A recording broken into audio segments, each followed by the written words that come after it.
એસ્ટ્રોલોજીનું સૌથી easiest solutions છે અને બધા સાથે આમાં રિઝલ્ટ મળે છે. માનસિક અશાંતિ, ડિપ્રેશન,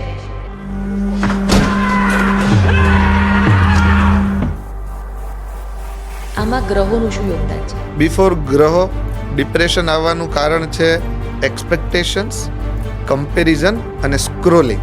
અને એનું મેઇન રીઝન છે કે જેમનો ચંદ્ર ઇમ્બેલેન્સ છે, કે જે ચંદ્રમાં મનસો જાય તો જે લોકો ઇમોશનલી બેલેન્સ નથી અને આ વસ્તુમાં વધારે છે, એ લોકો પ્રોબ્લેમમાં છે. બાકી તો ગયું જાવે સો મેરા નહીં, મેરા હે સો જાવે નહીં. બહુ ક્લિયર છે ને વાતો.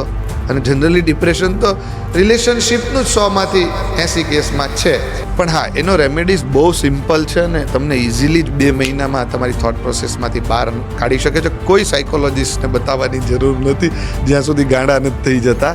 થઈ જશે સોલ્વ ઇઝીલી. ઓમ શ્રામ શ્રીમ શ્રોમ સહચંદ્રમસે નમઃ. 1 માળા ઓમ નમઃ શિવાયની 1 માળા સોમવારે ફાસ્ટ, મંડે વ્હાઇટ કરીને શિવજીના મંદિરે ઘરે કરો આ પ્રોસેસ આખી, તોય ચાલશે. તમારું ડિપ્રેશન 2 મહિનામાં 60-70% ગાયબ જ થઈ જશે. આ એસ્ટ્રોલોજીનું સૌથી ઇઝીએસ્ટ સોલ્યુશન્સ છે અને બધા સાથે આમાં રિઝલ્ટ મળે જ છે.